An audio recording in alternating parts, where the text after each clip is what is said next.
Hello, welcome back. So moving on to paragraph 2, I'm going to suggest that you write your second paragraph on something to do with the future, and how you interpret the word future is up to you.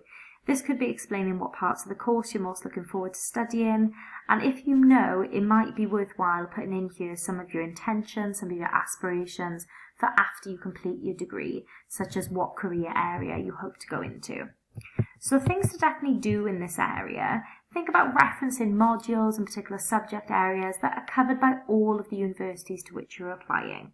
So this is where thorough research comes into play. You should be, before making any decisions, be looking at the course overviews for the universities to which you would like to apply, and to look at what modules are covered. And in particular, look at year 1, because year 1 of any degree tends to act as a bit of an introduction, and they tend to cover a broad range of aspects of that subject area, because in years 2 and 3 you tend to have more choice and you tend to be able to select certain areas of study. Because of this, because there's such a breadth in year 1, it often means that there's a lot more similarities between institutions. So for example, if you were looking to study sport at university, you may find that all of the degrees that you're applying for across the universities all have some kind of module on anatomy, and they all might have a module on some kind of sports psychology, etc. So what you want to do is really clearly reference these subject areas and mention, that anatomy is one area that you're really looking forward to studying at degree level, and these are the reasons why. That'll come across like you're making a really informed decision, and that you know about the university and the course that you're applying for. But obviously, please do check that whatever you reference is actually covered in all of the unis that you're applying to. While you're doing this, you might also link future modules to subjects you've already studied. So for example, if I use the same example about the anatomy for a sports science degree, then you might talk about anatomy, that you're really looking forward to studying it. And this is because you really enjoyed learning about this aspect of anatomy in your BTEC sport course, and these are the reasons why you enjoyed it. So linking the future back to the past again as well, and showing that you believe you have a foundation of knowledge that is going to help you in the future when you look at it at a more advanced level. Explain your specific interests as well. Explain, why you're interested in that area and that area. And, you should know a bit about this subject already. You may have studied it at the lower level of A-level, BTEC or GCSE already, and therefore you might have a few subject-specific terms that you can chuck in there to really show off your knowledge. And even if you're doing something new that you haven't had the chance to study before, like law, for example, then you can still get in particular terms that make you sound like you really know what you're talking about. If you do already know what you intend to do afterwards, perhaps you're doing a vocational course that directly leads into a particular career, like pharmacy or dentistry, for example, then obviously talk about what your aspirations are within that. Or if you're doing more of an open-ended degree, like a subject like religious studies, etc., you might talk about what you hope to do with that. But if you don't know, that's absolutely fine. Just focus on the more immediate future of the university study. Things not to do in this section, though, is don't discuss the course too generally or vaguely, where you don't really show any knowledge of what the subject is made up of. This will not convince the admissions team that you have done your research, and there's going to be a lot of people applying that won't have done their research. You don't want to fall into that category. You want to make it straight into the yes pile and not in the maybe or the no pile with the people that don't look like they've done their research. Okay, paragraph 3 then, I'm suggesting that you do an academic focus and you look at your past academic profile, but not really the grades. We want to look at the content and what you've really learned. So outline the subjects you're currently taking and relate what you've already studied to your intended degree. Things to do within this section: dedicate more word count to the subjects that obviously directly link, and discuss subject-specific content in these instances. So obviously, if you were applying to do a science-related degree, then you'd want to spend the majority of this paragraph talking about biology or talking about applied science or whatever else. You don't want to be talking for ages and ages about BTEC IT if that's not really as relevant.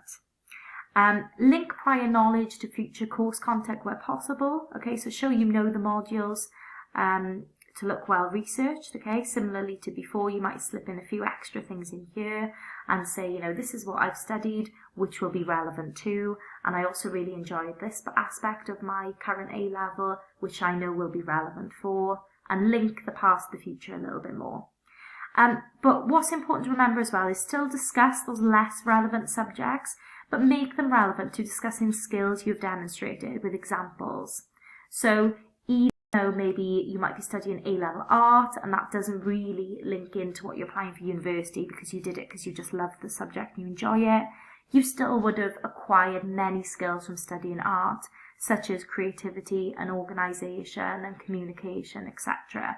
And you want to link in those skills and show that you're aware of how you have transferable skills across your subjects. Things not to do in this section then, when you're talking about your academic profile, is please don't give the admissions team descriptions of the syllabus. Don't just tell them what is in your course. They likely already know, and they don't really care because it's not about what course you're studying, it's what you've got out of it, and it's about you as the student. So make sure it is about you at all stages. Speaking in detail about the less relevant subjects and ignoring the ones most important just shows a lack of understanding really of a prioritisation of what to talk about. And please avoid missing out valuable skills links. They love an applicant who can identify what transferable skills they have gained and are able to discuss and show understanding of how those things are relevant. Okay, moving on to paragraph 4 then. Paragraph 4 is where you're going to hopefully be able to convince the admissions team that you are already somebody who has gone the extra mile and deserves this university course. Many students, you'll know them, are just happy plodding along, just turning up to school, just studying in the classroom, and they do nothing beyond that. Really, the universities are looking for people that can do a lot more and have shown commitment to their subject already by finding loads more out about it and immersing themselves in gaining as much knowledge as they can before they begin their degree. So this is where you're going to prove, hopefully, that you've gone the extra mile in some way. Impress the admissions team with the extra learning you've undertaken outside of the classroom. So things to do here, you might want to talk about any relevant work experience that you've completed that's given you a valuable insight into a relevant job sector or the subject as a whole. And maybe you might want to talk about how you would be able to transfer the knowledge and skills from any placements in your studies or future world of work. Okay, so link in there where relevant. You could talk about, have you completed any MOOC courses or similar online courses, and talk about the areas that you felt inclined to find more out about and what you found out and how this has inspired you further in the subject. You might have attended relevant taster days or talks put on by experts, etc. Tell us about these experiences and what you've gained from those. And you might just tell us about extra literature that you've read. It might be certain journals within the subjects. It might be research papers. It could be fictional works that have inspired you, or it could actually be documentaries or anything like that. So show them that you're a person who loves this subject so much that you've pursued it outside of the classroom. Because anyone, like I said, can just rock up to the lessons. But when you do more than this, the university admissions team really want to know about it. Things to avoid doing though, please don't discuss a relevant work experience you might have done all the way back in year 10 that has no bearing on what you want to do in the future, okay? That just more than anything highlights the lack of things you've done between then and now. And if you're applying for criminology, watching CSI does not count if you want to study it. You won't believe the amount of personal statements that have referenced that as, showing you in-depth knowledge, whereas we expect you to be doing a few more things than that, really. Okay, paragraph 5 then. This is where the extracurricular is a good place to go. You don't want to bring this in too early because the main focus needs to be on the subject that you're applying for, and also for your academics behind you and you as a kind of student. But your extracurricular aspects are really important as well. So tell them a little bit about your hobbies and interests, because it isn't all about the academic side of you. You are a real person coming and living and breathing in a university, and they want to know a little bit about that. So do show off any talents here, Okay, use it as a showing off exercise. Use these to illustrate skills and attributes you possess that cannot be proven through your studies, such as, maybe taking part in a hobby from the age of 10 has shown your levels of commitment. Attending training in a particular field of sport every single week, sometimes more than twice a week, is showing a great deal of discipline. Through doing particular things, you may have got the chance to show great teamwork skills, etc., etc. There's some really good opportunities within your hobbies and interests to show many very valuable personal attributes. And also think about, are there any teams or societies, the universities that you link to your current hobbies and interests? Perhaps you want to join these if accepted. Maybe you'd really like to represent the university in playing rugby because that's a great passion of yours at the minute, or you'd like to be involved in other things as well. Show that you are going to contribute to student life as well as just attending lectures and seminars.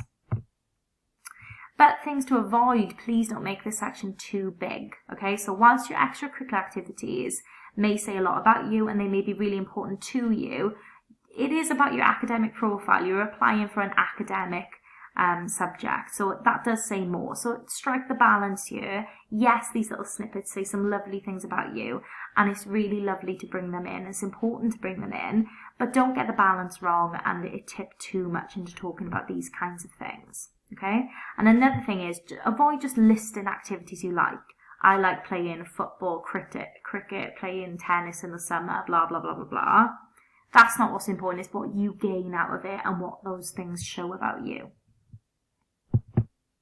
Okay, and on to the last paragraph. So it is important that you have an ending, and statements sometimes are really, really strong throughout, and then they just end really, really abruptly. And it's very obvious that the person has maybe not planned out their personal statement very well, and they've simply just run out of characters and lines, and then it just ends there. That's not really the abrupt ending you want to have in this kind of dialogue with your admissions team. You want to conclude it nice and neatly, and you want to use the final lines of your personal statement as a bit of a sales pitch for yourself. So wrap things up and tell them why they should consider you, why they should be making you an offer, why you should be an accepted candidate at the university. So you don't want to spend too much time on this, literally just maybe 2 or 3 lines as a very short final paragraph, but remind them of your passion for the subject. Don't repeat yourself, but say it in another way or convey something else about why you love this subject so much. Think about, why should they make you an offer? Why do you deserve to be there above anybody else? Don't bring other people into it, it's about you. But, why do you really deserve this place? Try to make them see it. But at the ending, what we don't want to do is miss this out altogether, because like I said, it comes across as really abrupt and brief, and it just feels a bit wrong. And again, avoid a boring ending. Please don't begin it with something like in conclusion. This isn't an essay, it's very different to being a personal statement. You want to leave them with something concise but memorable.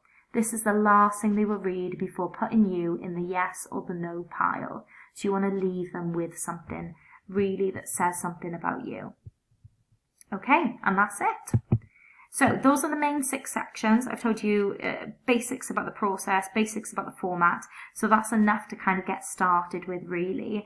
If you want any more advice, though, there is plenty out there on the internet. First port of call would be our own RADA 6th Form website that Dr. O has put lots of information on the next steps, and the link is the first link there on the page view. And another one is just look on UCAS's website. Actually, there's loads of information there on applying for undergraduate courses, and there's lots of video and written guides on what to do when conducting your personal statement. But as well as that, speak to the people you know, speak to older siblings that have applied for university within the last few years, speak to your friends, speak to other people and get as much advice as you can. And if there's anything else, then obviously you can come and see us anytime about any of these things. Okay, good luck.